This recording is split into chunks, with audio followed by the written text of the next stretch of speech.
शिक्षा लेने का अधिकार नहीं, आपको पूजा करने का अधिकार नहीं, आपको बाहर जाने का अधिकार नहीं है।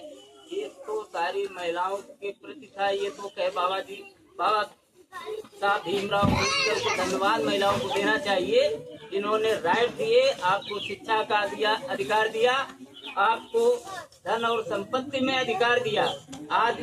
आज जो आपके नाम का राशन कार्ड बन रहा है, आपके नाम की संपत्ति आ रही है, आप बेटियों के नाम जो संपत्ति का अधिकार मिला है, ये संविधान की वजह से मिला है। असल में सरकारों ने क्या किया है, ये संविधान हमारा बहुत पहले से जो लागू होना चाहिए वो सही रूप से लागू नहीं किया सरकारों ने। यदि लागू होता, शुरुआत से लागू होता, तो अब तक भारत की दशा कुछ और होती। भारत की दशा का जो मूल कारण रहा वो राजनीतिक पार्टियां रही।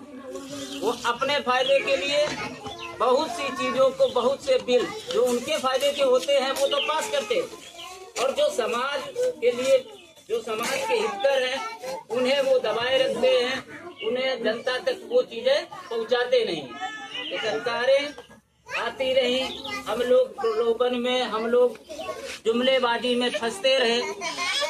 आज जो सरकारें आई, लोग कहे कांग्रेस खराब थी तो भाजपा ले आए। भाजपा ने भी दिया, आपको 2 करोड़ का नौकरियां देंगे हर साल, 15 लाख रुपए खाते में देंगे, आपको रोज तमाम चीजें, इतने प्रलोभन दिए। और बोले कि उत्तर प्रदेश का, जब उत्तर प्रदेश में आते थे तो बोलते थे कि उत्तर प्रदेश का जो कामगार है, मजदूर है, वो बाहर कमाने नहीं जाएगा, उसको व्यवस्था इसी प्रदेश में दे देंगे। बिहार में गए तो बिहार में बोले कि भाई कोई भी बिहारी पलायन नहीं करेगा मजदूर। क्या व्यवस्था ये बदली? कोई ऐसा है कि बाराबंकी जिले का व्यक्ति बाहर कमाने न जाता हो मजदूर? ऐसा है क्या? हुआ बदलाव हुआ क्या? यूनिवर्सिटियां लग गई? 12 साल हो गए सरकार को। इस पर आपको ध्यान देना है। क्या जो सरकारों ने, जो नेताओं ने हमने कहा था, क्या वादा पूरा किया?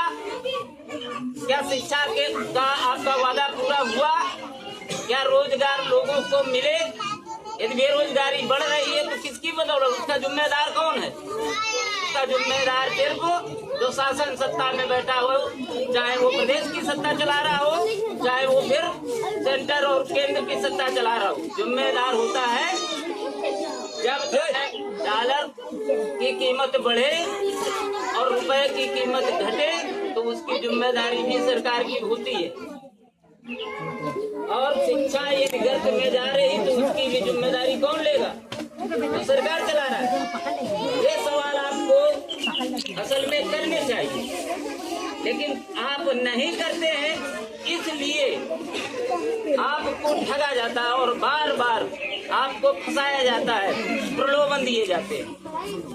उनसे आपको थोड़ा सतर्क रहने कि जो इन्होंने कहा क्या किया और नहीं किया। तो जो मंत्री आए, विधायक आए, आपके क्षेत्र का आए, उससे जवाब तो ले सकते हैं ना भाई, कि भाई आपने, आपके लीडर ने कहा था कि हमारे यहाँ का कोई भी बाहर पलायन नहीं करेगा, तो इंडस्ट्री क्यों नहीं लगाई?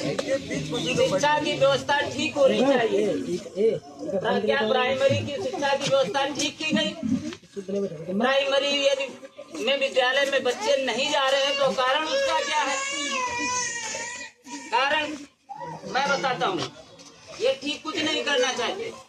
ये आपके बगल में एक मधुशाला तो जरूर देंगे, लेकिन पाठशाला को चलाने की हिम्मत नहीं है, क्योंकि पाठशाला जब चलेगी तो सवाल पूछा जाएगा। और सवाल किस सत्ता वालों को, ऐसे जो सत्ताओं के लालची हैं, लोभी हैं, उन्हें सवाल से बहुत नफरत होती है, क्योंकि पढ़ा लिखा व्यक्ति सवाल पूछेगा और उन्हें पढ़ा लिखना नहीं चाहिए। उन्हें कैसा चाहिए? अंधभक्त चाहिए, जो बोल दिया भाई ये फूल नहीं है, उसको बोलेगा ये फूल नहीं है, तो सब कोई बोले फूल नहीं है। मतलब जो वो कहे वही वो बोल दे तो ठीक है, और जो पढ़ा लिखा होगा तो नहीं बोलेगा फूल है भाई, फूलों की माला है, वो तो कहेगा नहीं प्लास्टिक है, प्लास्टिक की माला है। तो आपको इन सब चीजों के लिए ऐसा बनाया जाता है कि आप सवाल न कर सके, इसलिए शिक्षा व्यवस्था को कमजोर किया जा रहा है। और प्राइमरी में टीचर आप दे रहे हो दो, एक दे रहे हो शिक्षा मित्र, एक दे रहे हो परमानेंट वाला। तो शिक्षा मित्र क्या करता है, वो एक को बता दिया तुम्हें सब्जी लाना है, एक को बता दिया तुम्हें जाओ बीएलओ का काम करो। बच्चों का कौन पढ़ाएगा? जब 2 ही टीचर है तो पढ़ाएगा कौन वहाँ पर? और क्लासेस 5 है, यहाँ 5 क्लास है, तो 5 टीचर आप दीजिए। एक रिजर्व में टीचर होना चाहिए।